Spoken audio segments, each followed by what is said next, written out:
Good afternoon. My name is Peter Ryan. I'm the Director of the Local Programs Bureau for New York State Department of Transportation. I'm here today to present the 2018 Combined Transportation Alternative Program and Congestion Mitigation and Air Quality Improvement Program. It's an informational workshop. So let me go over a brief overview. Obviously, this is a 2018 TAP-CMAQ program. We're going to talk about program eligibility and eligible sponsors, the evaluation criteria, how these are going to be scored and what we're looking for in scoring these applications. How do you apply for fundings? This is a federal aid program, so their general federal aid requirements are part of this program. What resources are available to you? There'll be questions and answers, a break, and then the Grants Gateway overview. All the information contained in this presentation may be found on NYSDOC website at the link noted on the slide. Please check back frequently as new information will be posted as it becomes available. Available documents are links to Grants Gateway training. This occurs every Tuesdays and Thursdays. There's a list of workshops, dates, and times. There's a notice of funding availability. There's also a key programs date. And the 2018 guidebook, which is the Bible for how do you complete the program. In Appendix A, you get a list of all the RLPLs. Appendix B is all TAP information, sponsors eligibility, and project eligibility, requirements and project evaluation criteria. In Appendix C, it's for CMAQ information, the same criteria with sponsor eligibility, requirements, and project evaluations. Appendix D is guidebook definition and terms. Appendix E is the application instructions. Appendix F is the 2018 TAP-CMAQ checklist, workshops, and forms. Also the pre-review request form, budgetary summary worksheets, and right-of-way documentation. The program objective, TAP-CMAQ helps communities deliver safe, transformative, and innovative programs and projects that improve mobility, accessibility, including pedestrian and bicycle facilities, infrastructure projects, and improving non-driver access to public transportation and enhances mobility. CMAQ reduces vehicle emissions and traffic congestions, and these programs revitalize local and regional economies. Based on the feedback from the last solicitation, the criteria has been revised and streamlined.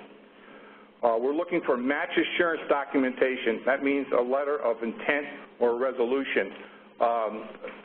We found in the past that sometimes after the project goes along, we don't have the support of the community. We know in the community there's occasions where legislative bodies change, so it's very important that we get some kind of assurance from a mayor, a county executive, or a legislative board that we are on board with this program. Both TAP and CMAQ requires letter of community support. Once again, very important. You know, it could be a county legislator, it could be an assemblyman or a senator, that there is support for this program. Once again, we've had situations in the past where when it comes time to get this program in front of a legislative board, they don't want to support it, okay? So it's very important that we know that right now, because I think the last iteration in 2016, we had 192 applications. We awarded 82. There was a lot of really good applications that didn't get it. So we're looking for projects that we know that the community wants and can get delivered and built within a set amount of time. We also have found that the participating in the pre-review process benefits the applicants and makes for stronger applications. We strongly encourage participants to take advantage of this review. To encourage this, we're offering 5 extra points to anyone that attends a pre-review. So this is very important. It could make or break your application. Similarly, there's 5 additional bonus points are offered if an applicant includes a letter from a professional engineer attesting to the deliverability of the project. Again, this helps ensure a successful, well-developed project. A question arose in the seminar yesterday about does it have to be from an outside engineering firm. If you have a PE working for the community or in the sponsor, that letter is okay. Finally, this year, all applications must be completed and submitted via the Grants Gateway. This is a state portal for many applications. For those not familiar with the Grants Gateway, additional information on what is needed will be provided following the discussion. After this seminar, we're going to have a break, as I mentioned, and there'll be a 1-hour informational Grants Gateway that will be provided online.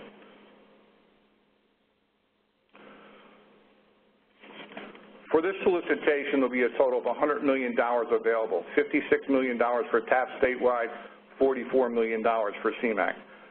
The last iteration was in 2016. I think we offered 99, and we awarded 112, okay? Because we know some of these projects are going to fall out. So that's not a good thing, but we expect to have somewhere in that range this time also. To be eligible for CMAQ funding, the project must be located in one of the 19 counties that are listed up there. Well, there are other counties in the state that are eligible to use CMAQ funding. These counties, New York, Nassau, Orange, Putnam, Rockland, Suffolk, and Westchester County are covered under a separate process. The minimum award per project is $250,000, and the maximum award is $5 million. The federal share is capped at the amount requested and limited to reimbursement for eligible items only. These programs are reimbursement programs, meaning that the sponsor will pay all projects costs first and then be reimbursed at 80% of the eligible cost. All applicants must provide the 20% match. These projects are not eligible to use Marchicelli funds as part of the local match. There's other ways to do the local match. CHIPS funding is one that, you know, if you get a project where you're doing some work, you can use CHIPS as that. There's also some in-kind work, but that's got to get pre-approved by NYS to be acceptable. The question is, in the 2016 round, SAM funding was allowed to be used as the match. I believe it still is, but let's get back to that. What we do, and there's another thing I should touch on, is that there's we have frequently asked questions that are posted on the website. There's about 6 pages up there now, so it would be helpful if you would review those. And we gather them by every Tuesday and post them by Friday, so that. But we will get that for sure and post it on you. Okay. The next slide is important dates. June 1st to June 8th. We're right in the middle of that right now. We're going around doing the webinars and the workshops. June 8th is when the application pre-review deadline is due. Very important date. Like I said, it's worth 5 points. August 16th at 4 p.m. That's a hard date. That's the application submission deadline. After we get the applications in, they're going to be scored. They're going to be reviewed. And in late fall, we're going to announce the project award winners. There'll be a kickoff meeting with your regional local project liaison. And then you prepare and execute a state licensing agreement. And then we're going to advance the project to construction letting within 24 months of the execution of the state local agreement. With that, I'm going to turn the presentation over to Dave McGowan, who is the RLPL in Region 9, our resident expert.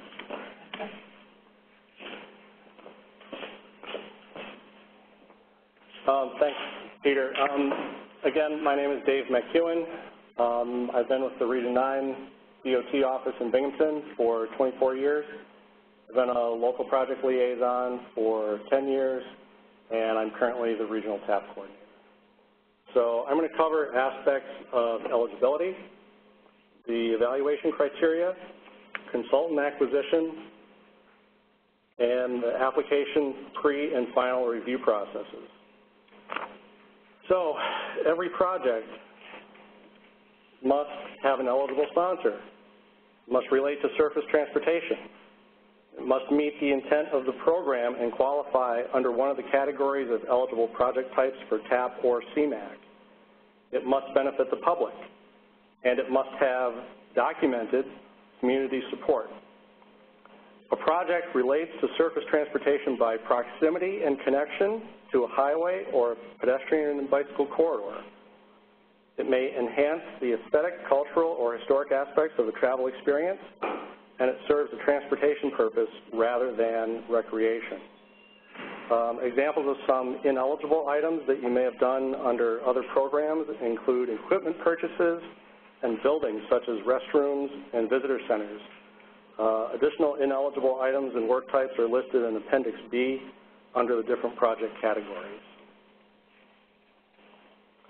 Eligible sponsors for this solicitation are local governments, including counties, towns, cities, and villages, regional transportation authorities, transit agencies, natural resource or public land agencies such as the New York State Department of Environmental Conservation, or DEC, the State Office of Parks, Recreation, and Historic Preservation, local fish and game or wildlife agencies, and local or regional governmental agencies responsible for transportation or recreational trails. Now, these are recreation agencies, but the project must have a strong transportation component. Tribal governments are also eligible sponsors, and for CMAQ only, New York State DOT. Sponsors submitting an application will be the responsible local official, the project manager, and the fiscal manager for all aspects of a successful or selected project. There will be more detail later on in the presentation regarding the sponsor's responsibilities and what those numerous project aspects are. MPOs are not eligible, although they don't usually sponsor projects. And schools and school districts are not eligible. They must work with a willing and capable sponsor, agency, or municipality.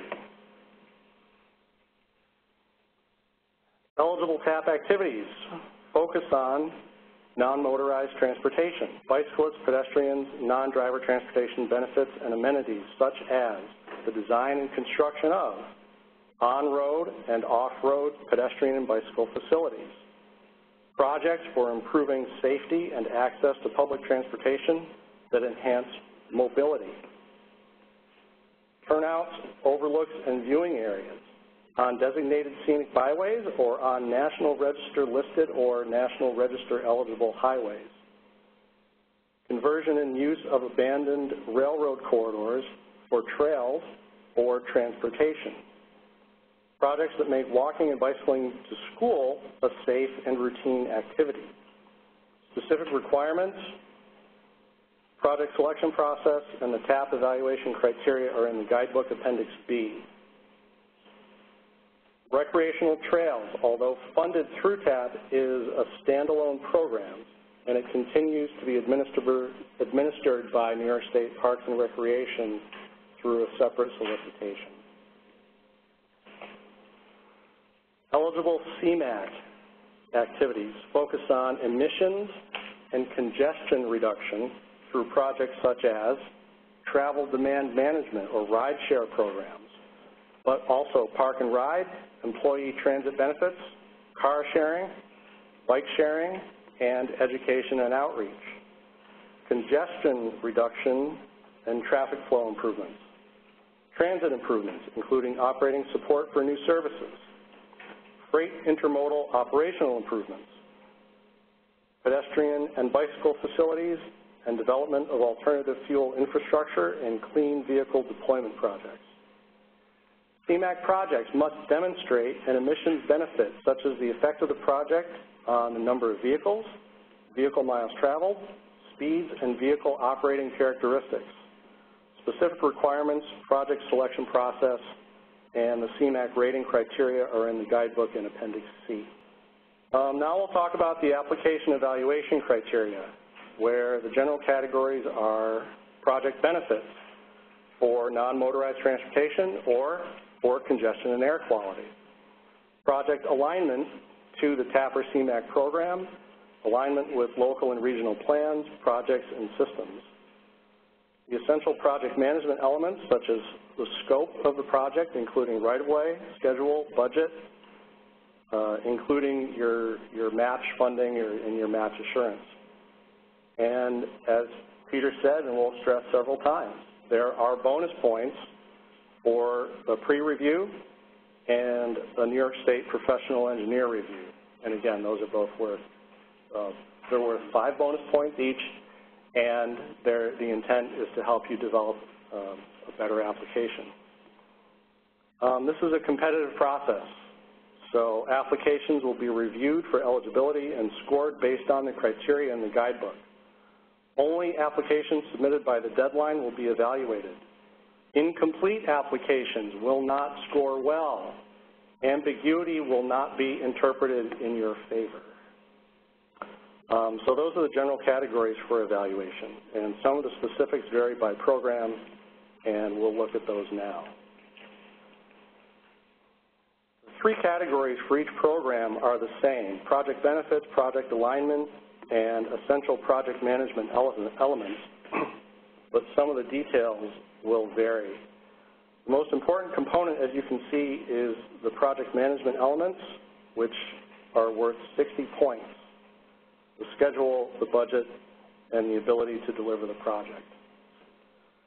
All of the components of a successful application are included in the guidebook and the appendices, so please include all the necessary information in your application so it scores well. Again, the details for the TAP evaluation criteria can be found in Appendix B.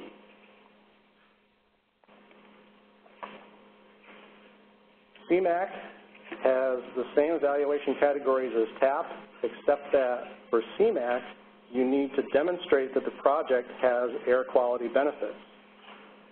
So the project benefits section is a bit different, and that section is called Project Alignment and Technical Benefits.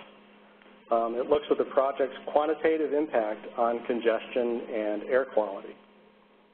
In the emissions section for technical benefits, NYSDOT will use the CMAQ Track Air Quality Analysis Program to evaluate emissions benefits based on the data that you enter with your application. Again, all the components of a successful application are found in the guidebook.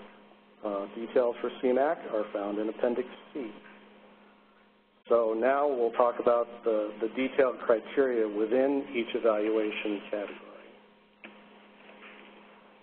The project benefits criteria are broken into benefits and proposed solutions. The project must address a surface transportation need, may contribute to economic competitiveness, promote community connectivity, and, again, must have documented community support. The project benefits will improve system efficiency, mobility, accessibility, and modal connections.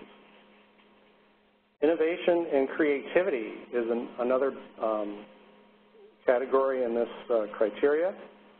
Does your project have unique characteristics or new approaches or innovative techniques, cost-effective solutions? Does it leverage funding, and does it leverage relationships with other partner agencies? Does the project improve safety? It should reduce crashes, personal injuries, or fatalities, and address a high accident location.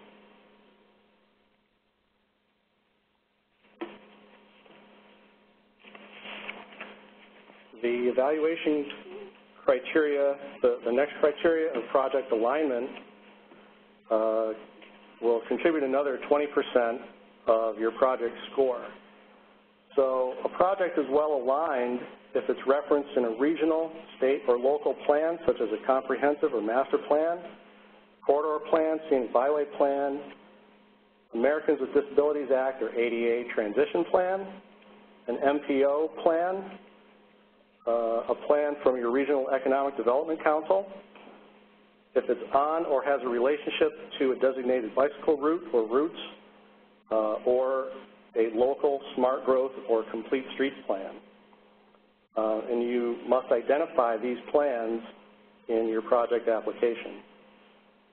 The project is well aligned if it demonstrates a relationship to surface transportation and makes connections to the built environment, creating connections between trails, sidewalks to transit, community centers, or schools.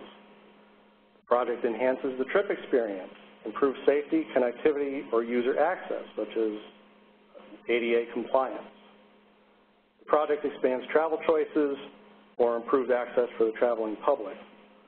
the project meets the intended TAP or CMAQ program purpose. For CMAQ, there's an additional need to demonstrate congestion reduction and air quality benefits based on reduction of targeted pollutants such as carbon monoxide, ozone precursors of nitrogen oxides and or VOCs, and particulate matter. The major evaluation criteria are the project management elements of schedule, budget, and deliverability, and these contribute 60% of the score. All project phases and activities must be included in the scope, budget, and schedule, such as design, right-of-way acquisition if needed, environmental studies, regulatory reviews to meet federal and state requirements, materials testing, construction and construction inspection. The schedule must be realistic in relation to reviews, approvals, advertising, hiring a consultant, letting the project, awarding the project, and so on. The budget must be realistic and accurate for the scope in relation to the schedule. A right-of-way assurance should be provided, demonstrating that you understand that that you own the property where you want to do your project, you're leasing that property, you know that you need to acquire property, or you know that property acquisition is not needed. And additionally, with your budget is the match assurance and your ability to deliver the project by providing that documented commitment to the match and document your past performance. So again, we really recommend the application pre-review. So worth 5 bonus points and should help you deliver a better application. So the next set of slides will cover general information, use and acquisition of consultants, application tips, and the review process. So some general points before we review the application. As Peter already mentioned, new to this solicitation is the use of the Grants Gateway system to apply for TAP and CMAQ funds, and more information on the Grants Gateway will be covered after this presentation. To be considered for either TAP or CMAQ funding, all requirements for that specific program must be met, and all those specific requirements are covered in the guidebook and the appendices. It's possible to apply for funding under both programs, in which case the project must meet both sets of eligibility criteria. Such an application will be evaluated twice, once against each set of program criteria and ranked accordingly per each program. But the project will receive funding under only one program. Applications will describe a single standalone project. That's one project per application, and the department may award up to 2 projects per sponsor.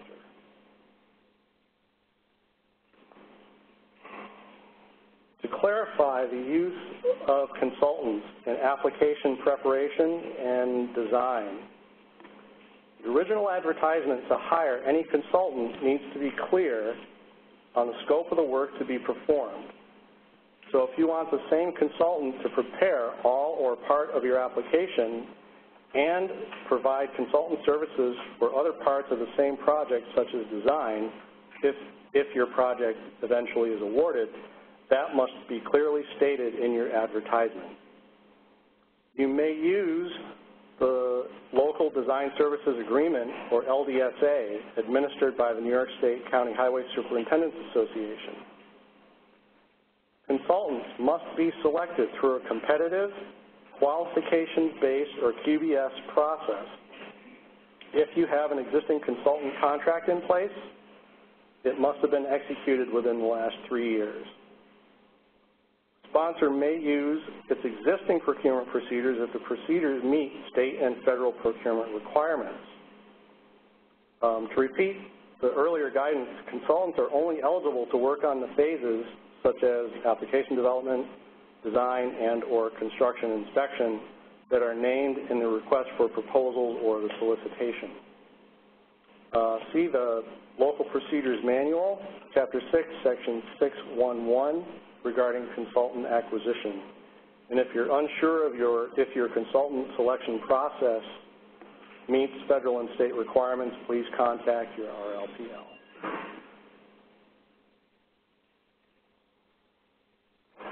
Before you start your application, we have several tips.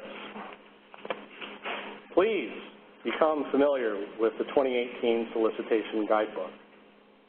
Print out the application instructions in Appendix E and follow along as you develop your application. I think we're going to go over that in more detail in a little bit. Gather all of your information necessary to complete the application. Become familiar with the roles and the system itself in using the Grants Gateway. Note the Grants Gateway number that's assigned to the application, and this is how NYS will reference the application when the reviews are done. Write any lengthy entries that you might want to enter into your application. Write those in another application and cut and paste them into the appropriate section in the Grants Gateway system. Save your application often. Take part in the pre-review process and as well have the PE review done. It is your municipal grantee contract signatory or grantee system administrator who must submit the application by the deadline of August 16th at 4 p.m. with all supporting documentation uploaded. And when you do that, save and print the application for your records. So be sure that you know who your grantee signatory is. Do not wait until the last minute to try and figure out who's got the rights to submit your application. This is the only person who can actually submit the application, although other people registered with your agency can work on completing the application. How many times have we put this in here? Participation in the application pre-review process is strongly encouraged. Your application number is required to access your draft application. The reviewers can only consider the information submitted to date. The review will provide to you written feedback on the key components of your application. The process is not a substitute for actually completing your application and doing the submission. And again, sponsors must complete the application and submit it through the Grants Gateway no later than August 16th, along with all of the required documentation to be considered for funding. The deadline to request participation in the application pre-review is June 28th. The pre-review request form is found on the TAP-CMAQ website as shown on the slide. So you'll fill out that request form and email it to the TAP-CMAQ email mailbox at tap-cmac@dot.ny.gov, and this will trigger us to do the pre-review of your application. So when that's received, the regional TAP coordinator and other DOT staff will provide feedback on the project scope, budget, and deliverability risks. Again, we're only going to be able to review what's in your application at the time that it's submitted for pre-review. You can continue to work on it after you submit that request, but it's limited to the application state up to that date. The feedback will be provided via a TAP-CMAQ pre-review comment form that will be emailed back to the applicant at the email address provided in the request no later than July 25th. This comment form must be uploaded with your final application submission if you want to have those bonus points added to your final application evaluation.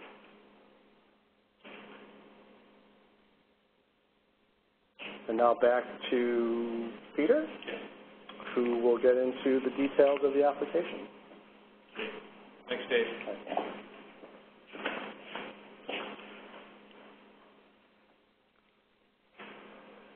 Now we're going to talk about the application. The application, the instructions, and the worksheets that you will need to download and complete in the Grants Gateway.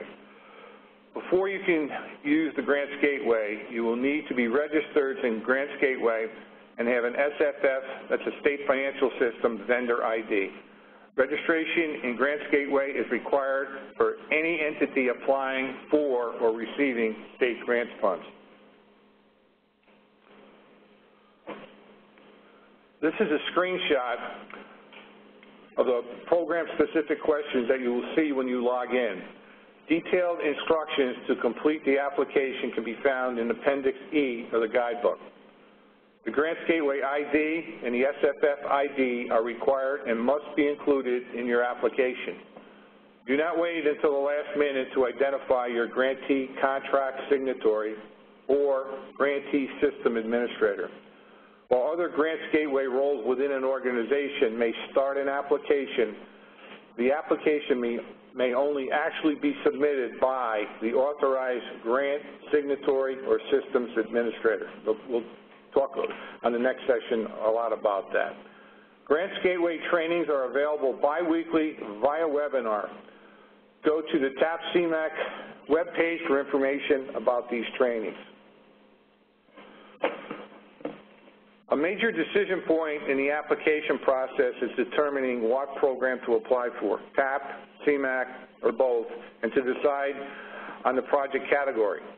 This eligible project category chart found in the guidebook in Appendix E will help you make this choice. Based on the selected category, your project may qualify for either program or possibly both. Keep in mind that each program has its own eligibility and data requirements. You can apply for funding under both programs, but if that is the case, you must submit and meet the requirements of both programs. Your application will be evaluated twice, once under each program. Detailed descriptions of TAP or CMAQ eligibility categories, guiding questions, examples of eligible and ineligible projects, specific requirements, project selection process, and rating criteria are in Guidebook Appendices B and C. Review the Guidebook and Appendices for specific details to best select your category. While projects may fit into multiple categories, select the category that best describes the primary project purpose. Be aware the sponsor entity type and the project county may limit the categories available to choose from, particularly in the CMAQ where we had mentioned that there are some counties that are non-attainment and some are attainment, so you got to be in the right county for CMAQ. Other documents needed to complete the application are the detailed project budget estimate, the budget summary workshop, detailed project schedule, the documentation of community support, verification of match assurance, a project map, the right-of-way worksheet and documentation, the CMAQ technical benefits workshop, NEPA or seeker information, plans and drawings for the project, the New York State PE project review letter, and the NYS pre-review comment form. Some of these documents you will need to supply, and others are provided in the Gateway. If you look at the slide, the ones with asterisks are provided in the Gateway. The other ones are you can locate on the TAP-CMAQ website. There are helpful checklists and required forms which are provided on both TAP and CMAQ websites or the guidebook, Appendix F. Bolded items are the ones that are in Grants Gateway. First, the application checklist. This is a helpful list of what you need to be done prior, during, and just before submitting your application. The application pre-review request form. This form must be completed and submitted to NYSDOT for application pre-review. The application pre-review comment form. This is a feedback form that you receive from NYSDOT that must be submitted with the application to receive bonus points for participation in the review process. The budget worksheet summary, this is a required workshop provided to you in the Grants Gateway and must be included in your application submission. The right-of-way worksheet, this too is required worksheet if the project has right-of-way and is provided to you in the Grants Gateway and must be included in your application submission. CMAQ technical benefits. This is a required worksheet for all CMAQ projects and is provided in the Grants Gateway and must be also included in your submission. Also, a sample New York State PE engineer project review letter. This is a sample letter of a licensed engineer used if the sponsor chooses to have an engineer review. This too must be included in the application submission to receive bonus points. Boy, we're really hitting on those bonus points, aren't we, Steve? Now let's take a look at a few more complex forms in detail. A very important worksheet in the budget summary is the budget summary worksheet. You will need to first download this worksheet and save it to your computer and complete it using your detailed project estimate information. Information in this worksheet will be needed to complete other portions of the applications in the Grants Gateway. Applicants can find the budget summary worksheet within Grants Gateway or on the TAP-CMAQ website. The application instructions in Appendix E include complete and detailed instructions on how to complete this form. For now, we will give an overview of how to fill out this worksheet. Identify the anticipated cost for each project phase as you will fill out the top left table. The bottom table will calculate. The lower table will then provide a range of costs that NYS would expect for these projects. If the value added is not within the range, the text will turn to red, indicating that you may want to look at the budget item. For example, typically construction inspection cost is 10% to 12% of the total construction cost of the project. Reviewers are looking at these types of things during the recommended application pre-review. For construction projects, you should include an 8% contingency. That's 8% of the construction cost. That is why these two cells are highlighted in yellow. Ensure that you have the appropriate 20% qualifying match. TAP-CMAQ funding can be reimbursed up to 80% of the eligible project cost. You must be prepared to first instance or reimburse the funds, meaning you pay up front 100% of the cost and request reimbursement of 80% of the eligible item cost.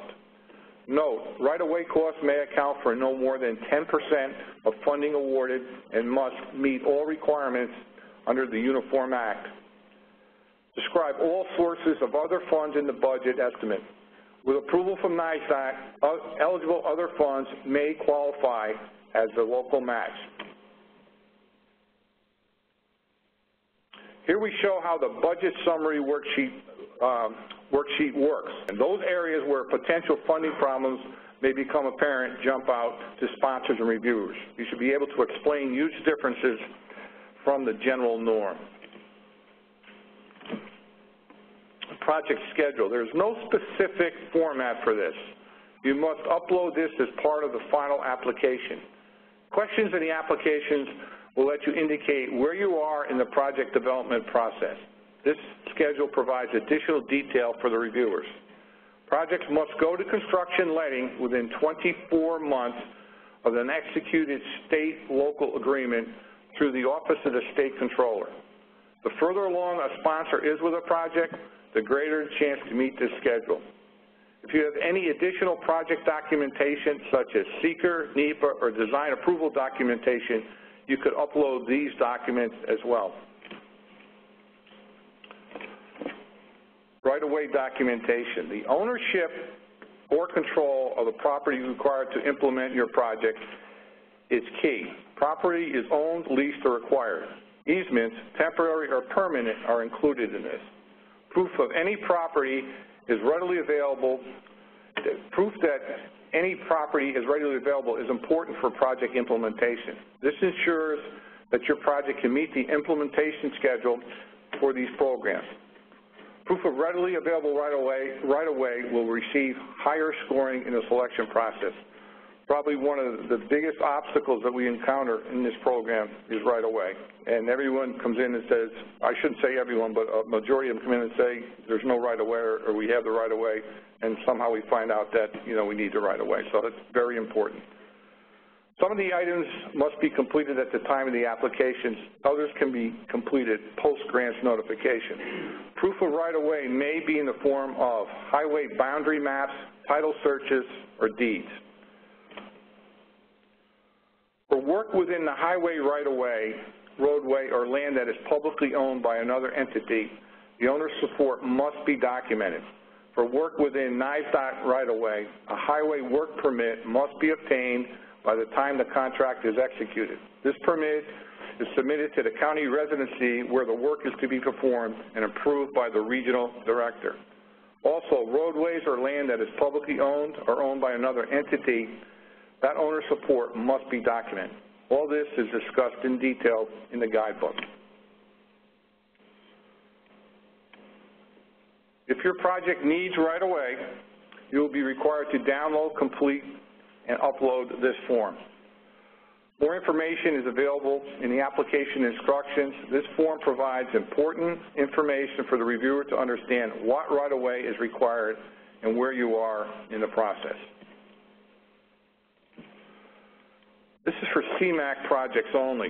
All CMAQ projects must complete the CMAQ Technical Benefits Worksheet. The project category selection will determine which tables will need to be completed. See the application instructions for details. This shows you all the tables for your information only. Typical information needed for NYS to determine the emission benefits include the number of motor vehicles affected by the project, this is before and after project completion, vehicle miles traveled before and after, vehicle traffic average speed before and after. For clean vehicle and retrofit projects, the type of vehicles affected by the project, their average operating speed, and miles traveled before and after. The applicant is responsible for estimating the project effects on vehicle volume, speed, and other activity data. The estimated effects must be credible and based on reproducible and logical analytical procedure. The applicant needs to explain and document the methods, models, or studies used to obtain the numbers supported in the charts. The department can't estimate the effect of your project on volume, speeds, etc. in the application. It is up to the applicant to estimate these effects. We also recommend that sponsors refrain from exaggerating benefits in an attempt to improve the project score. For example, we would not expect the construction of a sidewalk to shift 10% of the single occupancy vehicle traffic to pedestrian mode. Be reasonable and estimate project's benefits based on reasonable professional judgment and appropriate traffic models. Specific data requirements, the project selection process, and CMAQ project rating criteria are found in Guidebook Appendix C. With the information provided, NYS will calculate the air quality benefits used in the CMAQ track program based on United States Environmental Protection Association MOVE's emission model. A project must demonstrate air quality benefits to be eligible for CMAQ. Okay, after the application submission, please take a note of the application number. Also note that the application cannot be altered after you submit it. After you submit it, you can't touch it at all. And actually, after that is submitted, anyone from NYS can't comment on it either. Also, make a copy of your application.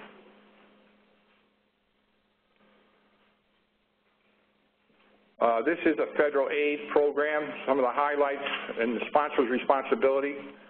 You must act as a primary project contact. You must manage the project. You must follow all federal aid requirements. Our department is responsible for PLAFLAP, which is the procedure for locally administered federal aid projects.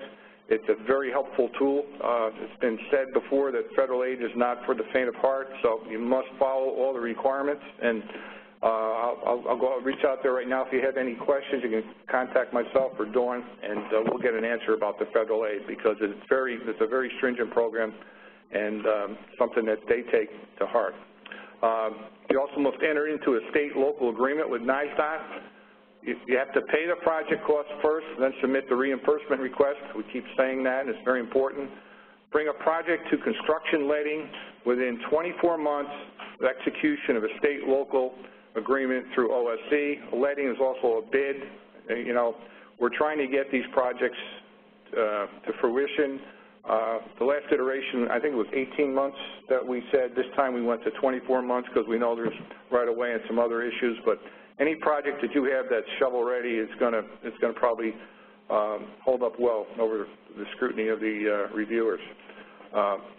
Also, you must have oversight of any work by contract or work performed by sponsor forces, and the operation and maintenance of the project upon completion. You know, if it's your project, you must maintain it.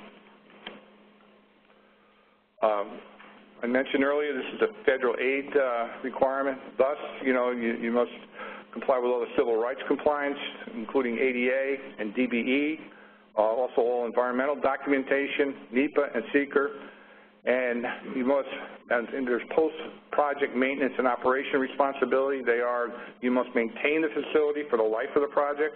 You must do all the repairs. If there's snow and ice removal required, you must do that. It is it's your ownership, and it must maintain public access. It must be available to the public. It's supposed to be for 24 hours a day. There's been some concessions made on, you know, last iteration we had a trail that went through a cemetery and we allowed them to close it, but in general it must be open to the public 24 hours a day. Okay, let's just review the reimbursement process. Sponsors receive authorization to proceed. It's very important. You're not going to get paid if that doesn't happen. The work is performed. Sponsor pays the contractor, the consultant, for the completed work. The sponsor supports the payment documentation to NYSDOT. NYSDOT reimburses the sponsors for the eligible costs. All right. Once again, the bills must be received in a timely manner. We want to reimburse you for work you have undertaken and completed. You may submit reimbursement bills as frequently as monthly, and we encourage you to do that. A sponsor must receive an authorization to use the money before any work can begin. Once again, I stress that. That's very important. You know, sometimes you may think you can go out and do it, and all of a sudden, if it doesn't have authorization, you're not going to get paid for it. The sponsors also need to have the money to pay for the early costs of the projects and will only be reimbursed for eligible items. Inactive projects, their projects defined as those that have not submitted a reimbursement request within the last 12 months may be withdrawn and deobligated. I'm not saying that would happen, but it becomes under review. If nothing's happened and no bill has been submitted within 12 months, it becomes under review. And the Federal Highways wants to progress projects, and they're always on us to move projects. So send the bills in. We want to pay you. Okay, let's just review the total award. The federal share is 80%, the local share is 20%. Local force work, including in-kind work, must be approved by NYSDOT through a public interest finding. If you have any questions about that, contact your RLPL, Dave or John, or whoever in your region beforehand, okay?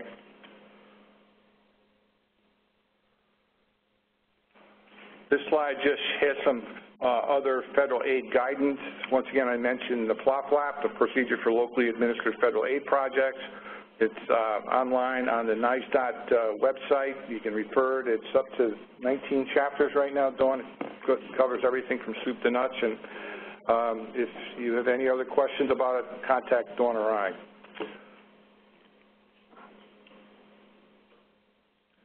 There's some additional resources. Once again, the TAP-CMAQ website. We have the guidebook and appendices, key program dates. There's training slides available. There's also estimating resources. So if you're looking to figure out when you're doing your budgetary thing, we have an estimating tool in the website where you can go in there and put your project down there, and it'll give you an estimate about the total cost that you can submit in the budget. And also the regional local project liaison. You can't tell you how invaluable those guys are. So here's some more additional resources, federal highways, the website there. If you have any questions and you can't answer it through us, you can go there. And there's another federal highway website there.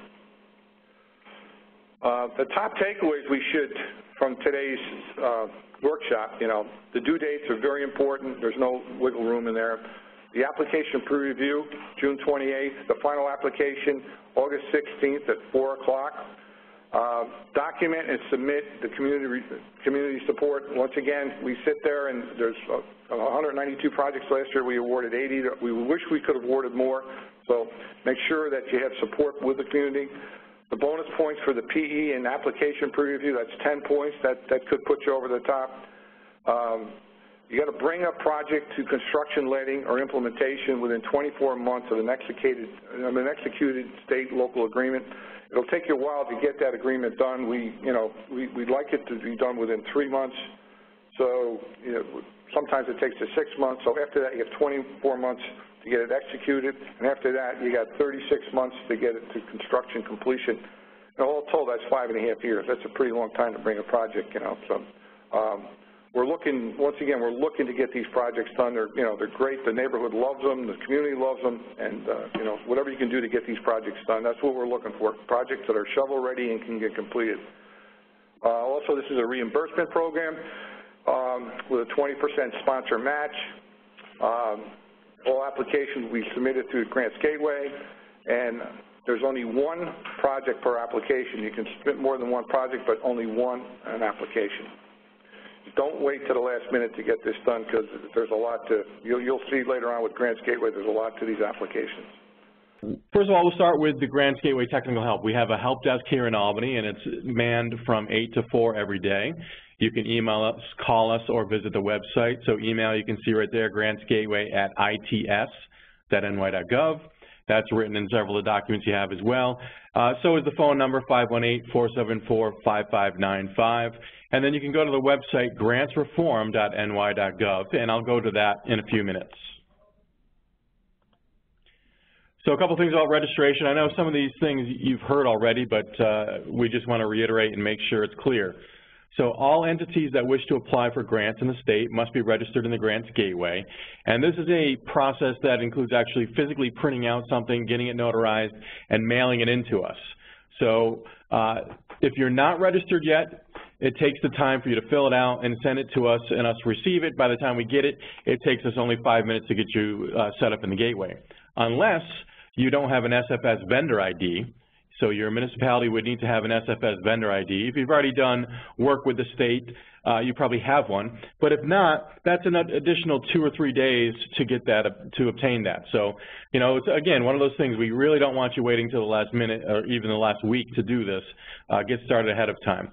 The websites that I referenced before, the Grants Gateway and the Grants Reform website, both have that registration form on it, and I'll show you that when I get to the systems. One more thing about that, you might hear the word pre-qualification or document vaults.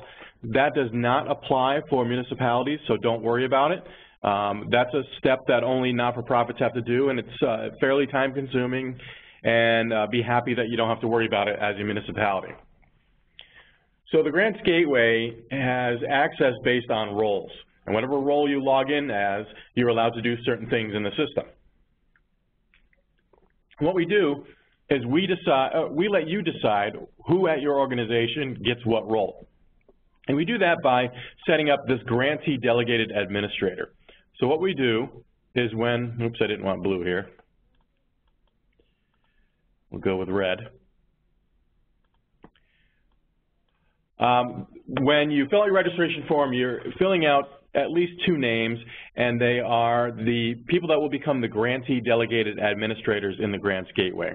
Those are people that can manage user accounts, and if you were a not-for-profit, you'd be working on the document vault. But really, they, for your cases, manage the user accounts. They can add, edit, remove people. So they can add people in any of these other roles. We've got here grantee. This is somebody who can start, save, and edit an application. So if you've got someone on staff who's filling out your grants, you can do that. If you have, for instance, a contractor or a grant writer that you're hiring to do it, you can assign them a role of grantee. Then you have to have somebody that can sign and submit an application. And that's these other two roles here on the bottom, the grantee contract signatory or the grantee system administrator. For your purposes, they do essentially the same thing. So they can, both of those roles can start, save, and edit an application just like a grantee, but they can also do this one extra thing that you really need, which is submit an application. So you need to have at least one person at your organization in one of these roles, we don't care which one, the grantee contract signatory or the grantee system administrator. So let's kind of go over those again. The grantee delegated admin, again, that's the person that can add new accounts. They'll manage your users. Your organization must have somebody in the role of grantee contract signatory or grantee system administrator because you need somebody to be able to submit the application. The role of grantee can only work on the application, can't submit it to us, and it is perfectly acceptable for one person to have multiple roles and thus multiple accounts in our system. Again, we leave it up to you to decide. If you have a small organization and you are a grantee delegated admin and you're going to be the signatory, that's perfectly fine. We suggest if you do it, set it up using the same email address and even the same password. That way all you have to do is remember the different accounts, not different username, different passwords and things like that. So it's open to you to decide who has what access, but make sure you set it up before you get working on your applications. So the next steps, when we're done with this today and you want to get started, what are you going to do? What should you do in the gateway? So first of all, make sure that your organization is registered. Again, we'll look at the registration form quickly. Ensure that you have people set up in the right roles. So we just talked about that. And then I would make sure you download and read the RFA and all those other important related documents. You were shown the website earlier today, the TAP-CMAQ website. I think Appendix E is really well designed. If you follow that and in order that it's written, you'll be in great shape in the gateway. So that shows you everything you need to do step by step. It's a really well written document. Then start your application. Obviously, the sooner the better, because if you want to take advantage of the pre-review, you want to get that going and get as much done as you can before June 28th. So obviously that part is optional, but if you did do it, you would upload the pre-review comments form and all other required forms. You were told earlier about the budget and other documents that you need to include. So I'll show you when I do my application how that works. And then obviously submit your application in the Grants Gateway prior to the deadline. The act of submitting it is simply clicking two buttons, but you have to have everything done and prepared ahead of time. All right? So in respect to the application, here's how I would do it. So I'm going to say it here, and I'm going to actually do it when I show you the system. So I would first of all download all those required documents. And then I'd start the application. Now you have an application number, and you have access to the upload section of the gateway. And then I would go back to the application instructions, that attachment E that we're talking about, and look at all those questions. There's 60 questions that you're asked, and I would formulate my answers in a Word doc or something like that. So that's number 4 here. You look at that instructions document, all the questions are there, and start writing your answers in a Word document or something, some word processing program. That'll allow you to organize your thoughts. It'll be a lot easier to read than what you'll see in the gateway. And when you post it into the gateway, or you could copy and paste it into the gateway, it'll retain any carriage breaks, returns or bullet points or numbers. So it won't retain any formats like fonts and italics and bold, but it will retain kind of paragraph spacing and formatting. So you'll work on that. And you'll also work on the required forms out there, the budget and other forms that we talked about. And eventually, you're all done with that, and it's time to now upload things into the gateway. So put in your answers into the gateway and the program-specific questions, put in your uploads, put in your budget, so essentially have a complete application. So complete all these application pages and forms, and then obviously submit it. Not shown in there is the time before the 28th, if you can, to submit for pre-review. All right, so these are just a couple screenshots of some things just to familiarize you with what pages will look like in the system. There's a lot of things that are kind of multiple choice, and whereas the gateway doesn't allow us to create a multiple choice type question, the way we do it is this. So for instance, question 5 has these options. What is the type of organization you are? So in this case, 5A is local government, county, town, city, village. 5B is a regional transportation authority, and so on. So if you're picking 5A, you would type 5A in the answer here.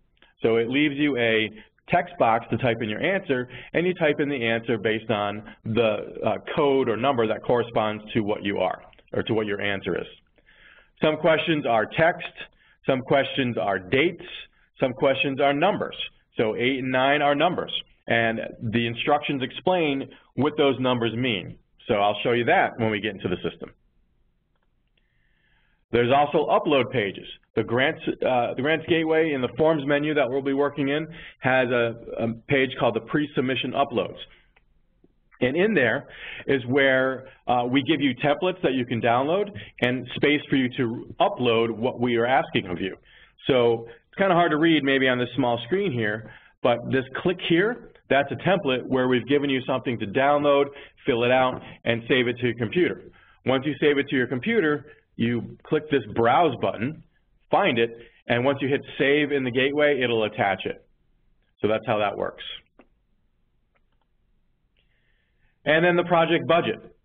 It was mentioned that there's a project budget Excel sheet that you have to fill out. Well, once you fill it out, it'll give you some numbers that you can use to input into the gateway. Really, it's just your total project cost, your grant funds requested, and your sponsor match. But the worksheet helps you find out what fields to put in where. So up here in the top is where you'll be filling out the worksheet in Excel on your computer. And then when you get into the gateway, this is where you're filling in those 2 sections I just talked about. So that's one line entry in the budget, and then you'll be filling out the split between the grant funds, the match funds, and other, which of course we probably don't have. All right, so this will show you the split between it. So there's really only 2 things you have to do in the gateway budget section. But the work is behind the scenes when you're filling out this spreadsheet that we've mentioned before. And then the last thing we want to point out here before we get into the systems is submitting the application. So again, that person in the right role, grantee contract signatory or grantee system administrator, need to log in, look at the application, and then there's a status change, and they can change it to the status of application submitted. And when you do that, it gives you this agreement, says, you are who you say you are, you're allowed to sign on behalf of your organization. There's something about MWBE, which we'll talk about later, but that doesn't really apply to you because it's federal funding, and DOT will explain it better to you later. But just you're accepting the agreement. So you would click I agree, and you would submit it. So if everything was done and there was no problems, this act of finally submitting it is, 10 seconds. But there's obviously a lot you have to do to get to that point. All right. So I don't see any questions typed in chat to me, and I'm going to now start sharing my screen, and we'll get into the 2 websites I talked about. All right, so first of all, I'm at the Grants Reform website. This is grantsreform.ny.gov, and this is our, kind of help desk website. It is being actually redesigned this summer. I don't know when it'll be finished, but it will be a lot easier to use and have more information on it. But right now, there's really not much you need anyway here. And the reason for that is if we go to the Grantees tab, what's here is on the top is the registration form, which you may need, but other guides that'll help you through working in the system. And then on the bottom here are links to pre-qualification information. So again, pre-qualification does not pertain to you if you're a governmental entity, so don't worry about it. The thing you would care about most is this registration form. Now there's a quick start guide for applications. I wouldn't even bother because that Appendix E or Attachment E that you have is so much more precise to what you'll be doing, so this is generic here. You're not going to be working with contracts in the Grants Gateway, so all these other things you wouldn't have to worry about. What you would do is go to registration form here. So we can click on registration form, and this is the form. It's a two-pager. Page 1 is the information you need to fill out. Page 2 is the instructions. So your organization's name, your federal ID. If you have a SFS vendor ID, you could fill it out here. That helps us set up your account because that is important. Everybody needs one. If you don't have one, you'll be asking for one, and we'll set that up, and I'll show you what you need for that. Your addresses, the type of entity you are, and then remember I talked about the delegated administrators. These two names that you put in here will get the role of grantee delegated administrator. And when we get your registration form, we'll set them up. They'll get emails with their username and their password so they can start working in the gateway. On the bottom, your head of the organization needs to fill it out and sign it, and then a notary public needs to sign it and stamp it. So you're doing this on paper, you're sending it through mail. The instructions are on the second page here, and the mailing address is right here. So this is the building I'm in right now. And we get it, and again, it's pretty quick for us to process it, unless you need an SFS ID number. And if you do, this substitute W-9 form is what you need to fill out and also include with it. So include that, another form you can click on, and I'll show you another way of getting that in a few minutes. So that was in the Grants Reform website on the Grantees tab and the registration form. We talked about the calendar. I really wouldn't worry about the calendar. The training materials here, these are all generic for how to apply for a grant on Tuesdays and Thursdays. The 1131 is pre-qualification, which doesn't apply to you. But instead of going to the applying for a grant one, I would watch the video that we're creating from this webinar that we're doing here. So that's obviously more precise instead of a generic one. The last thing here is the videos, and there is a video for registration. That's really the only thing that would apply to you here on this page if you want some guidance with actually filling out and sending in the registration form. Okay, so that's again the Grants Reform website, grantsreform.ny.gov. Now let's get to the Grants Gateway. There's actually a link right here. Click here to access the Grants Gateway, or you can type grantsgateway.ny.gov. I want to point one thing out to people here. Let me zoom in a bit. I want to point one thing out, and that is a lot of people are in the habit of typing www when they go to a website. Don't do that, because you can see you can get this, you'll get this result. It says this site is not secure. I can click on it and actually go to it, but you're on an unsecure version because the way the state handles their secure websites is the certificate is not on the www version of it. So don't go to www.grantsgateway.ny.gov. Just go to grantsgateway.ny.gov. And I did that, and we're back in business here. All right, so I'm not going to log in just yet. I'm going to show you the portal. The portal is where anybody can access anywhere in the world as long as you have an internet connection. And you can use it to register for grants, to be alerted of grants, and to search for grants.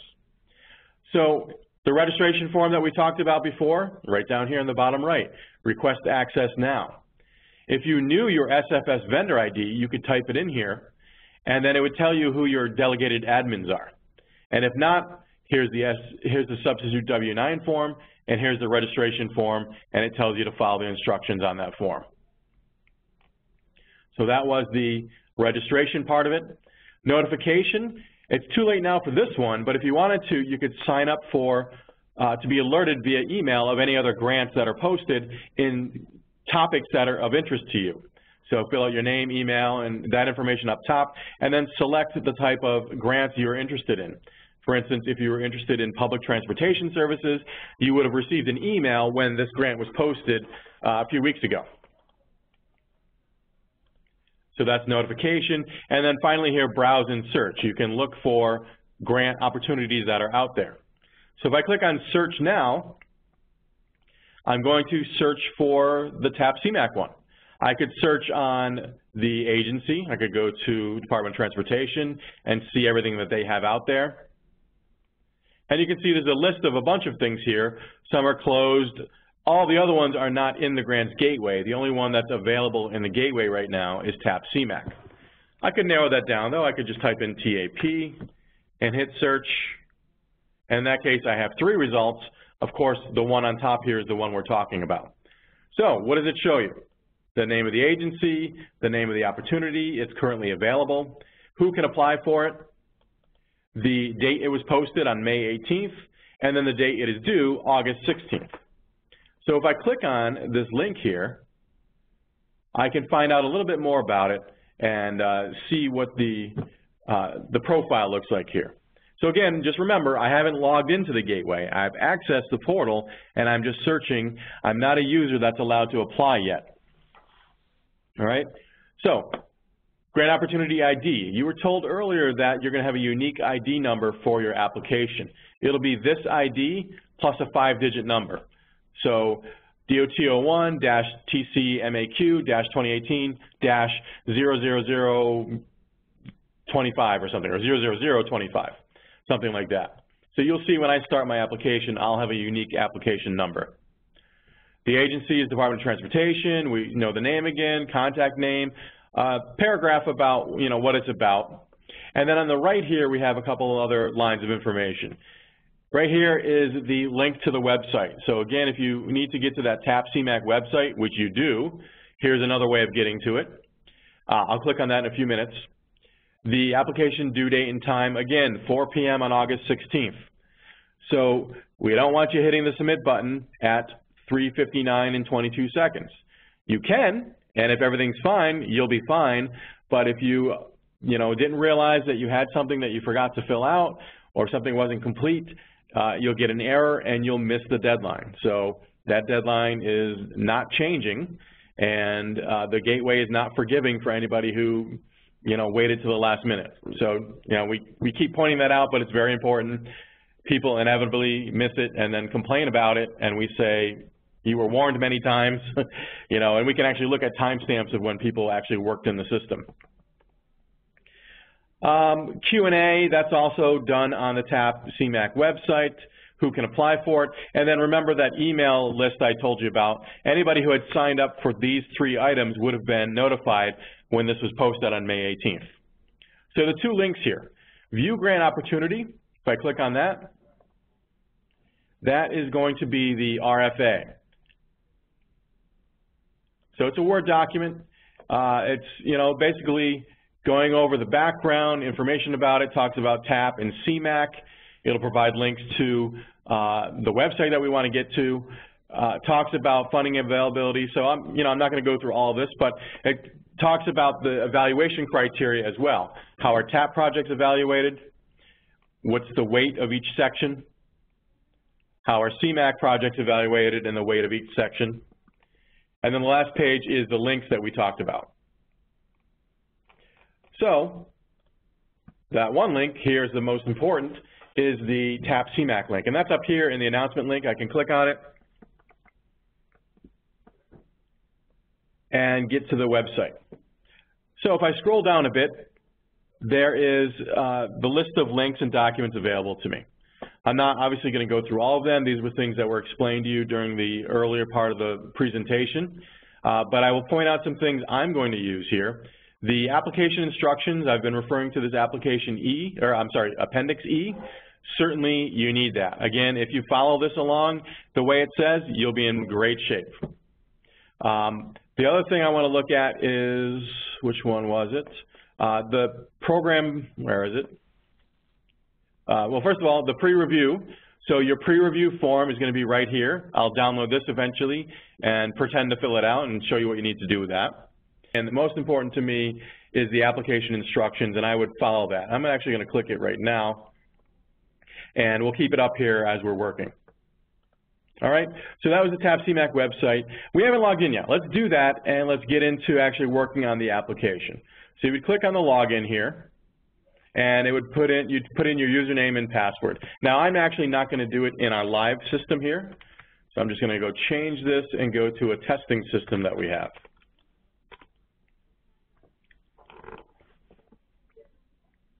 Okay, and you can see it looks the same. So we're not on the portal here. The portal is just for searching and finding grants that are out there. We're on the login page, and I'll log in as somebody in the role of grantee. So I'm going to be jgrantee2.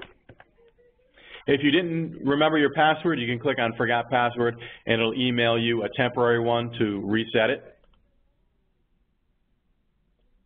So I log in, and it affirms that I am in the role of grantee, and I'm going to just go over the layout of the screen here first. So up on the top is searching. You can search the portal, which we already did. You can search for applications that your organization already has or has started. I'll do that in a little while. You can search for contracts, payments, progress reports. The thing you're really only going to use here is applications, and we'll do that in a few minutes.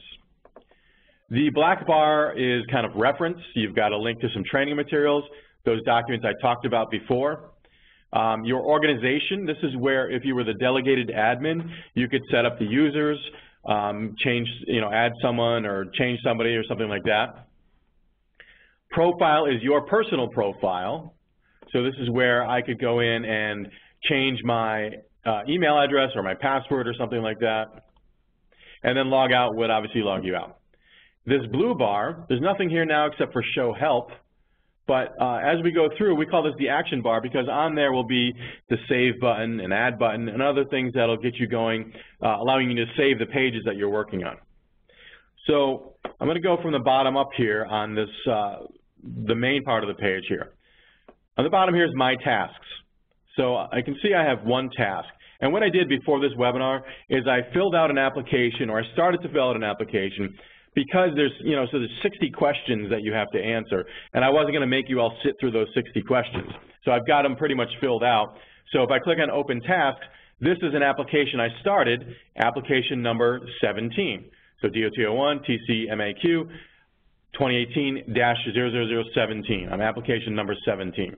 When you fill out your pre-review form, you'll give them this number. So I'm going to later on, I'm going to click on it and pick up where I left off on that one. But I'm going to start a new one from scratch to start with here. So that's my tasks. My inbox, ignore it. It has no bearing on what you're doing. It's only a copy of any email you might have received from the system. It doesn't let you do anything in the system. It just is a kind of a holding place for those emails. But what you do want to do is this, view available opportunities. If you're a grantee contract signatory, a grantee, or a grantee system admin, you can go in here and view and apply for an opportunity. So I'll click View Opportunities. It looks just like the search that we saw before in the portal, except this time I'm logged in the right type of role. And I'll just search for the word TAP, and there's only one that it finds, and obviously this is the one we want. If I click on the link, looks like we've seen before, except for the button down here, Apply for Grant Opportunity. So just to quickly go over that again, from the home page, I'm logged in as the right type of user. I go to View Opportunities. I search for it. In this case, I'm just typing TAP. I hit search. I find it. I say, yep, this is the one I want, and I click on Apply for Grant Opportunity. Now, I mentioned I had already started one earlier today, so it's telling me I have one application in process. Remember, you were told you can have multiple projects, but each one has to have its own application. So if you did have an application started, I'm going to click on Apply for Grant Opportunity. It gives you a warning that says basically, hey, wait a minute, you've already started an application. Are you sure you want to start another one? And of course I do in this case, so I'll hit OK. All right, so you saw that I had application 17 before. Well, now I've got application 18. So we're going to be able to copy and paste that into our review form in a little while. And what's new here is, besides the navigation on top that you saw, there are these green buttons. And this is where you're going to be doing all the work of your application. So we start on the application main page. There's nothing to fill out on this page. It's just an overview. And that's where you click on the menu button. I know it says the word menu, but it's really the home page of the application. The forms menu is where we're going to do all of our work, though. So there's a whole bunch of forms, documents, pages in here that you need to work on. So we'll look at that in a minute. Status change, this is where we'll eventually submit our application. Management tools, there's two things here that we'll talk about as we go through. And then progress reports and related documents, you can ignore that.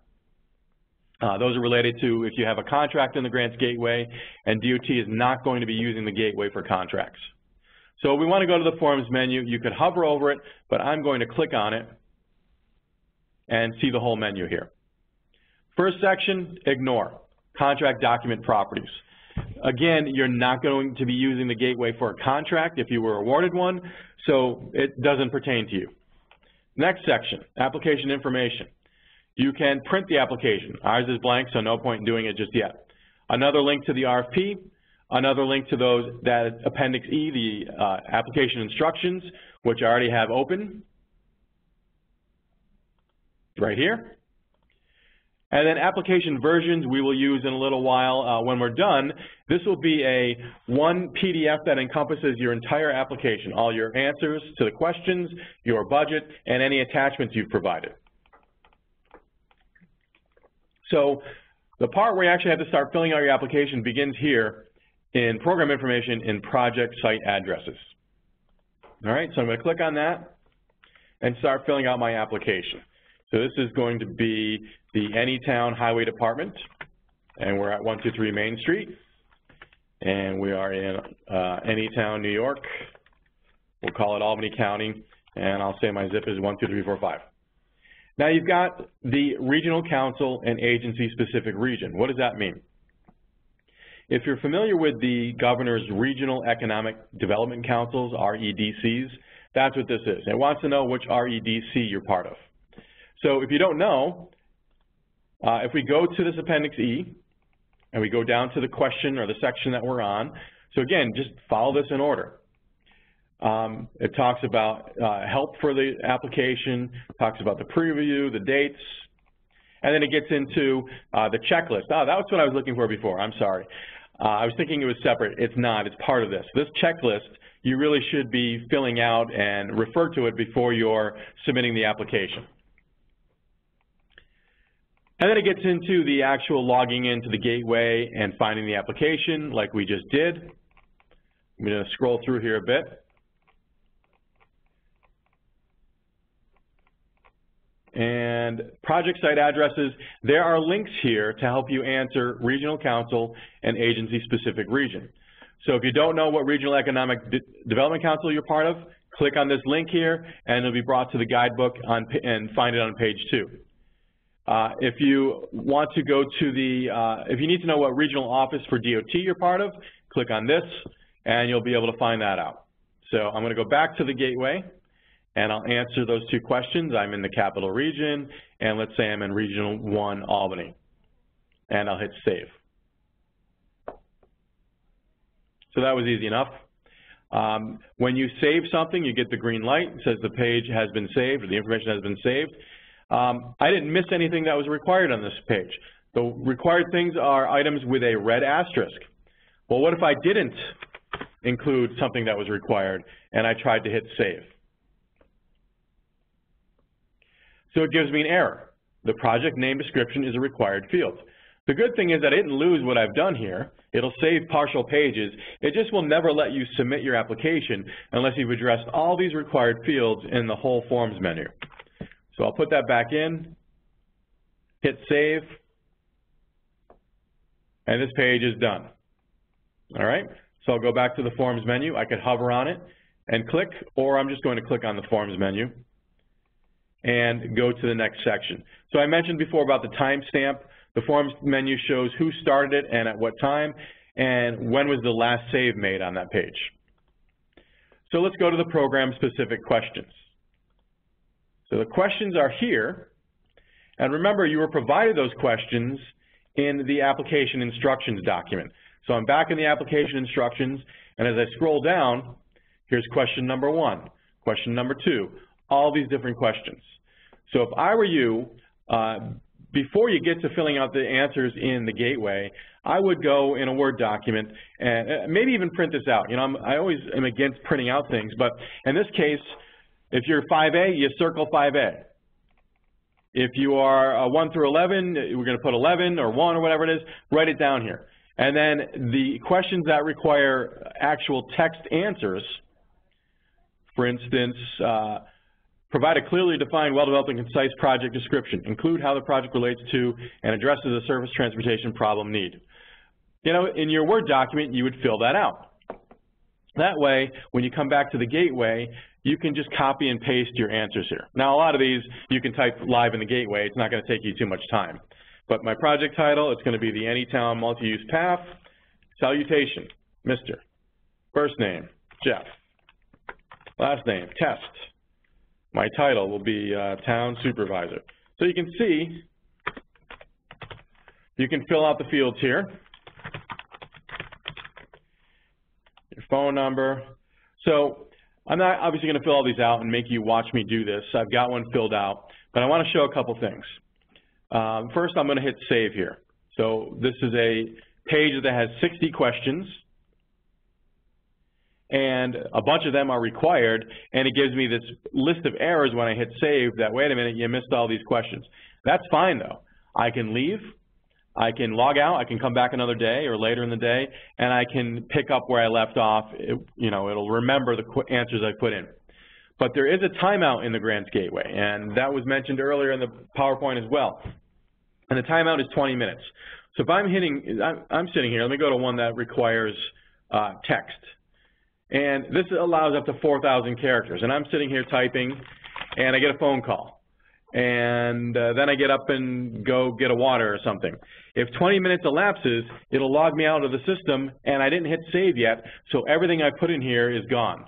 That doesn't mean the things I've saved up on top are gone, because I've already saved them. But anything new that I hadn't hit Save after, I would have lost. So save periodically. Every 5–10 minutes is fine, but don't go longer than 20 because you could get logged out and lose what you've done. All right, so what I'm going to do is I'm going to log out, or I'm not going to log out, I'm going to go find that other application that I started earlier. So if I went to my home page and I went back to my tasks, now I have 2 tasks. Why? Because the one I started earlier today before the webinar, and then the one I just started, 17 and 18. So that's easy enough. I could click on 17 and pick up with that one. But what if you're not the user that started the application and you don't have a task? You can go up to Applications and search for it there. So I could search for, I could hit search on a clear page because maybe this is the only application I've ever done. Or I could go into a little details and search for the letters TAP, and I can see, oh yeah, I've got 2 applications started with TAP, number 17 and number 18. So I'm going to go to 17 because that's the one that's got more answers in it. So I'll click on that. I can go back to the Forms menu, back to the program-specific questions, and in this case, I've only got 2 that I've missed. I'm just going to point out a few questions. Again, all of them are here in the application instructions document, Appendix E, but I want to point out how some of these work. So instead of the multiple choice, like I mentioned before in the PowerPoint, you're typing in a number or a code here that corresponds to your answer. So if I'm a regional local government, I'm typing in 5A. If I'm a regional transportation authority, I'm typing in 5B. Number 8 and number 9. They want you to have numbers that corresponds to the category that best represents the project. Where do I find that? It's in those resource documents, but it's also here. You saw this in the first PowerPoint. When am I? Am I TAP eligible or CMAQ eligible or both? So I can go down here and pick the type of project I am and see what it goes under. Does it fall under TAP or CMAQ? So I'm going to be in number 1. I'm planning, design, and construction of infrastructure-related projects. So I put in 1 here for my answer to question number 8. Based on the type of project in county, what am I? Am I a only TAP, 1, only CMAQ, 2, or both TAP and CMAQ, 3? And again, that's here in this table, and I put in a 1 because I'm TAP only. All right, so then you get into some of the text questions. This one allows for 500 characters. This one allows for 250. This one, 12 and 13, is latitude and longitude. So you would put in your coordinates there. So here's some more with answers. There's some yes and no questions. Some of them are if-thens. So for instance, let's find one where I put an NA in.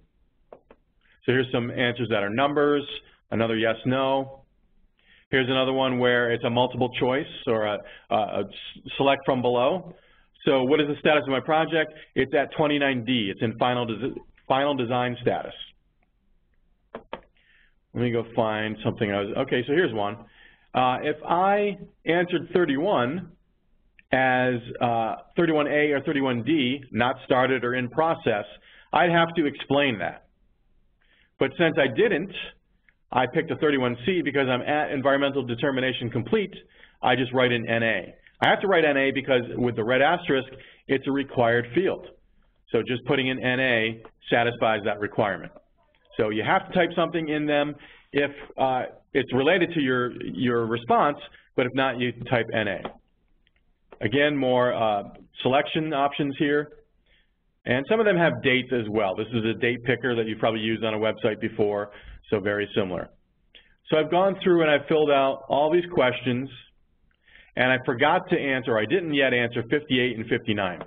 And I'm doing that on purpose just because I want to show you what it's like to try to submit an application that's not complete.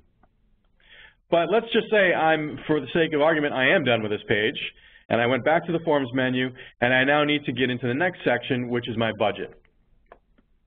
Now, I haven't yet filled out the budget worksheet, so I should probably do that. So I could get into here if I've already done it, but instead, let's get to that worksheet. So we can go to the pre-submission uploads, and this is where we mentioned earlier the documents that you're providing us as part of your application. Some of them we give you templates, like that budget worksheet.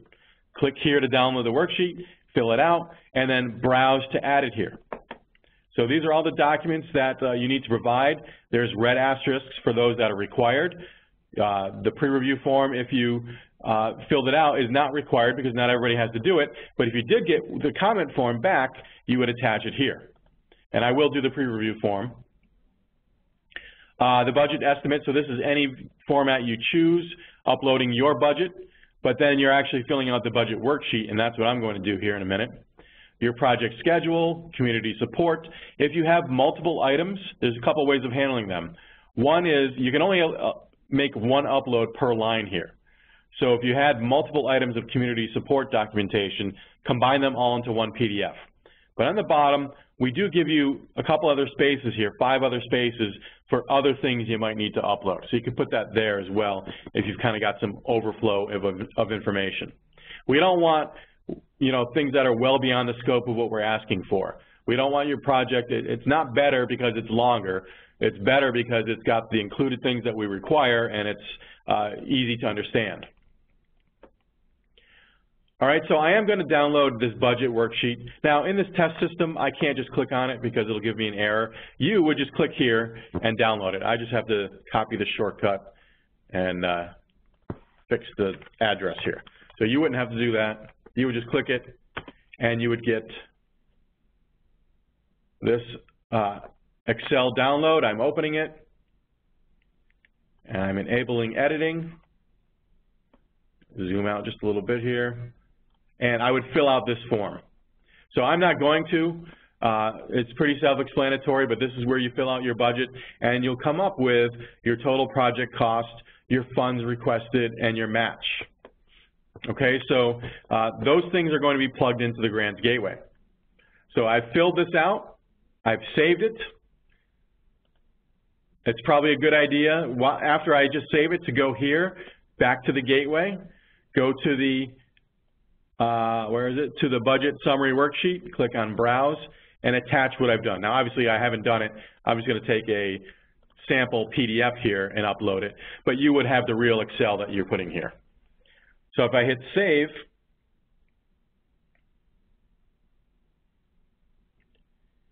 it gives me errors because, of course, I didn't do all the required documents here, but it does say that I've uploaded the worksheet, and I can click on View File to see what I've uploaded. So we'll get back to this page in a few minutes. Let's go back to the budget because let's say we just did the budget, and I want to go here into the capital budget and fill it out. There's 2 things you have to do. There's a line or a category called Other, and you're going to go to the Other category. And if you were following along in the application instructions, I'm going to scroll way down to there. There's a budget section here. It tells you to go to Other, and it tells you to type in your project, your type description, total project cost. So I'm just going to do what the instructions tell me and write total project cost. Okay, easy enough. And then the only other thing that's required here is the total cost of my project. So let's say I have a $1 million project and I'm going to have $800,000 in grant funds and $200,000 in match funds.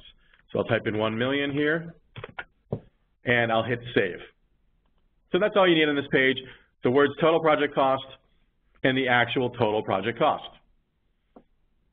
All right, I'll go back to the forms menu, back down to the budget section and to capital summary. And if we were following the directions in the application instructions worksheet, it tells us what to do here as well. And what that is go to capital summary and write the split of the two sections. Grant funds, remember I said I had 800,000. Nope, not 8 million. And match funds, I had 200,000.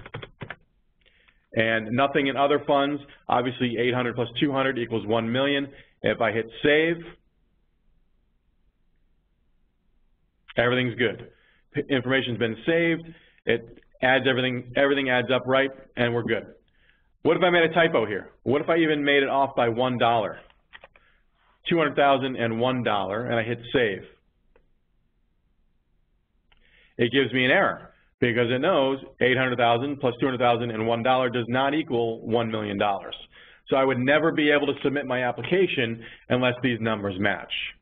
So again, that budget worksheet in Excel will help you come up with these numbers, and you're going to input them into the gateway, and you're going to upload your completed worksheet into the pre-submission upload section. So that was the budget. Let's go finish that section, the pre-submission uploads. All right, so there is the pre-review comment form. We'll talk about that in a few minutes. Your detailed project budget estimate. I'm just going to, again, grab a random PDF. You would have a real document. My project schedule. Community support. Verification of our match. Project map. So project maps may be very large. We definitely would prefer it if you made them a PDF. The system does allow for image files, but PDFs usually work better. And Excel, Word, those documents work perfectly fine as well. So your attachments are hopefully only going to be really Excel, Word, and PDFs. All right, so I have my project map. I'll attach it. Let's say I don't have right-of-way documentation, so I don't need it. Just going to skip some things that are not needed. Seeker, project management plan, let's say I have one, I'll go here. I've got some plans and drawings I want to provide, I'll attach that. Again, don't take more than 20 minutes without hitting save. Let's say I have a PE review, and in fact, here's a template for that as well, for a PE review form. I'll hit save, and I get the green light, all my information has been saved, and I can see, if I click on View File, all the things that I've attached. Now, this is just a sample attachment. So that's important, though, because you want to make sure that what you uploaded is really what you intended for that question. If you put in the wrong document here under Budget Summary Worksheet, we don't get it, and that's going to affect your score on your application. So you do need to verify that what you uploaded to this line is what you really intended to upload. Okay? So let's say, remember the date of June 28th. That's when the pre-review needs to be done. Let's say we're before that date, we're June 25th. We've done as much as we can in our application. We want to have somebody at DOT take a look at it and evaluate it. All right, so I want to get that pre-review form. If I go back into the TAP-CMAQ website, and I go down here, and the form is right here, the pre-review request form. So I'll click on this, I'll open it up, and I'll fill it out. Any town, highway, department. What's my application number? I'll go back into my application, and it's right here. I'll go back to Word and paste it in there. My region I would fill out, my project title I'd fill out, and then I would send this email, I would save this and send it to the TAP-CMAQ at dot.ny.gov address, okay? And it asks you to include the application number in the subject line. So pre-review for application number blah, blah, blah, 17. All right, so I send that out. A couple days or weeks or whatever goes by, and I get the response from DOT, and maybe there's some things they want me to change. So I can go back into the system here and realize that, you know, maybe I didn't provide enough information for my map, or whatever it is they're telling me I need to do. You can go in and make your changes. You haven't submitted your application yet, you're before the deadline. So this is sometime after June 28th, but obviously before August 16th. So I'll make my changes. You know, it's no problem to go into any of the other pages we've already looked at and make our changes. But when you get that, you do want to go back to the pre-submission uploads and upload the form that they send you back. So it's not going to be the form that I just filled out. It's going to be its own form that gives us the guidance and tells us that our application has been pre-reviewed. So I get that, and I'll attach it, and I'll hit save, and that'll assure that I get that 5 extra points if I'm doing this before June 28th. All right? So I think I'm done with my application. We know that I'm not because I forgot 2 questions here, but we're going to pretend we don't notice that. But remember, I'm not the person that can submit my application. I'm a grantee, so I need to be, either I need to be or I need to give it to somebody in the right role, grantee contract signatory or grantee system administrator. So that person could just log in, go to applications, search for this application, and pick up with it.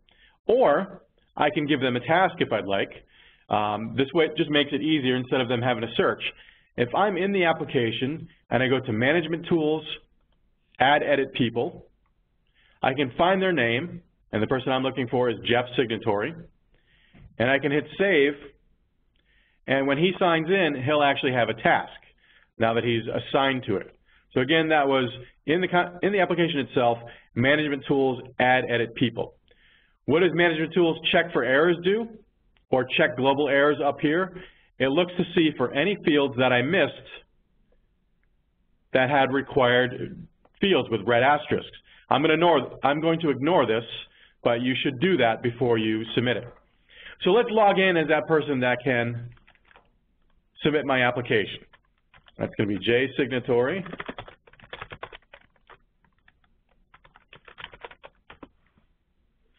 And he logs in.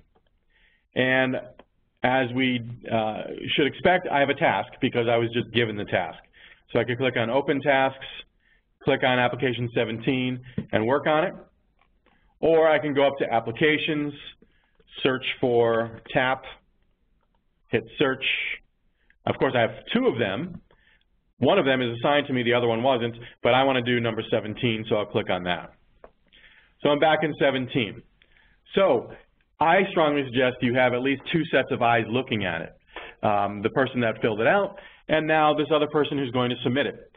So I could go through here and go page by page, which we just did, and hopefully this error would have stood out to me. Or you can click on this Print Application. So this is not exactly elegant, but what it is essentially, I'll hit the Cancel button here. It's a linear layout of all those pages we just went through in order. So the address, the answers to the questions, and even those that have a lot of text,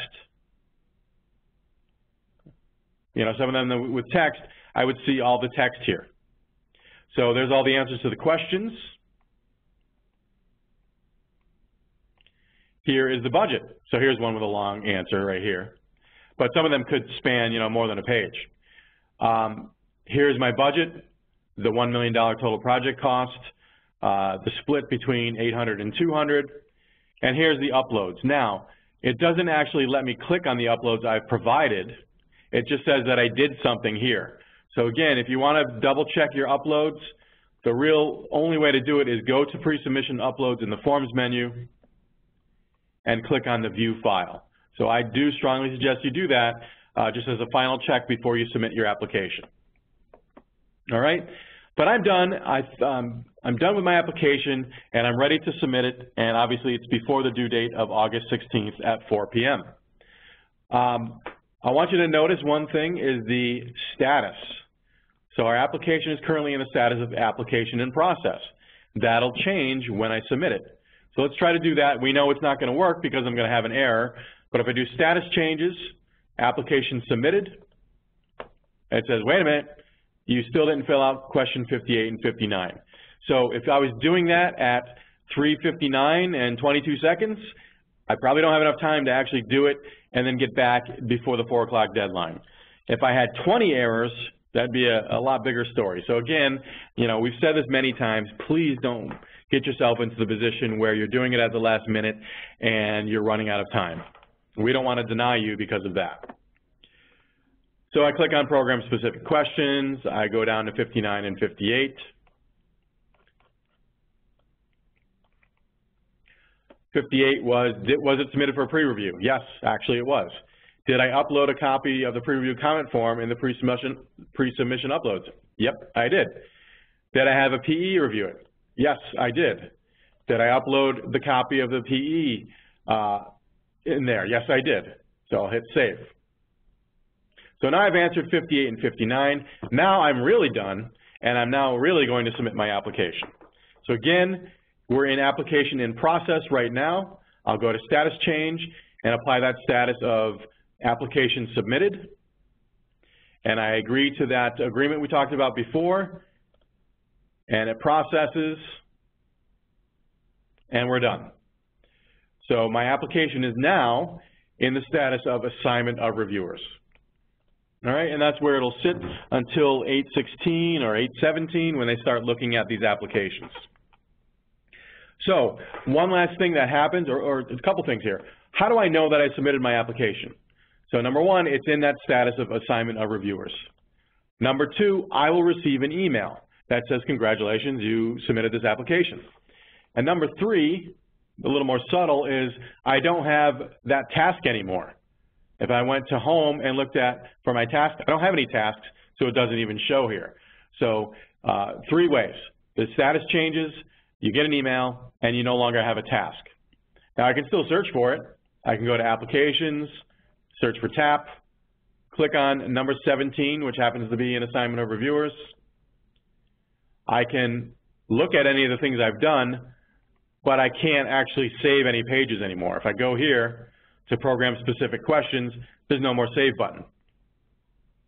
Now, if you did submit it and you're well before the deadline and you realize you wanted to change something, you could call our help desk and we could send it back to you with the understanding that it's now unlocked or unsubmitted and you need to resubmit it before the deadline or it won't be considered as submitted. So, you know, that's kind of a last chance to change things. Hopefully you'll be submitting it while it's completed though. All right, one last thing, and that's if we go to the Forms menu, there is going to be a PDF created here in application versions. If I click on it,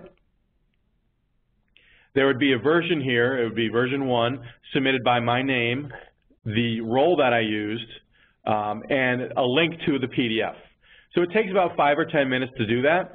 So we're not going to sit here and wait for it. I did one yesterday. I'll just show you that one. So this is what it looks like. Obviously, this is not application 17. This is application 14 that I did yesterday, but it's pretty much the same. Page 1, I'll zoom out a little bit here. Page 1 is the cover sheet, your name of your organization, your application number, what you called it, when you submitted it. And this is the one I did yesterday. The amount you're requesting. Page 2 is who submitted it, that's who signed it. Page 3 is the addresses. Page 4 is where the questions and answers start. So here's all the answers that I provided when I did this webinar yesterday. Here's a longer answer in number 15 and 16 and so on. So it's, you know, getting to be quite a few pages here. All the questions and answers I've made. Okay, after the program-specific questions is the budget. And you can see this is a landscape page. So if your maps that you included are landscape and huge, it works out pretty good. It will correctly orient them. And there's that category of other that I filled out for 800 and 200. There's my total project cost. Next is the work plan, and you'll see that it's blank. If you remember, we didn't do anything called work plan in our application. So this is a part of the gateway that DOT is not using. So you wouldn't have seen it in the forms menu, but you'll see it here. Just ignore these next 3 pages. Work plan summary is going to be blank, work plan detail is going to be blank, and the organizational capacity will be blank. That's fine. And the last part of it is all the attachments we made. Now, I just made 9 attachments or so, and they're each 1 page, and there's really nothing on them. Yours would obviously be the Word docs, the PDFs, the spreadsheets, the maps, anything that you've uploaded here. So, you know, I'm only a 30-page document here. Yours may be well over 100, and that's perfectly fine.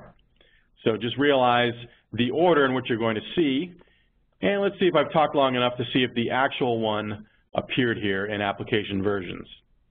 And it hasn't yet, but again, to get the application that you submitted, you would go back to the Forms menu of your application, go down to Application Versions. We'll know when it's been submitted when there's a little icon here. You'd click on it, and then you'd have the download link right here on the right.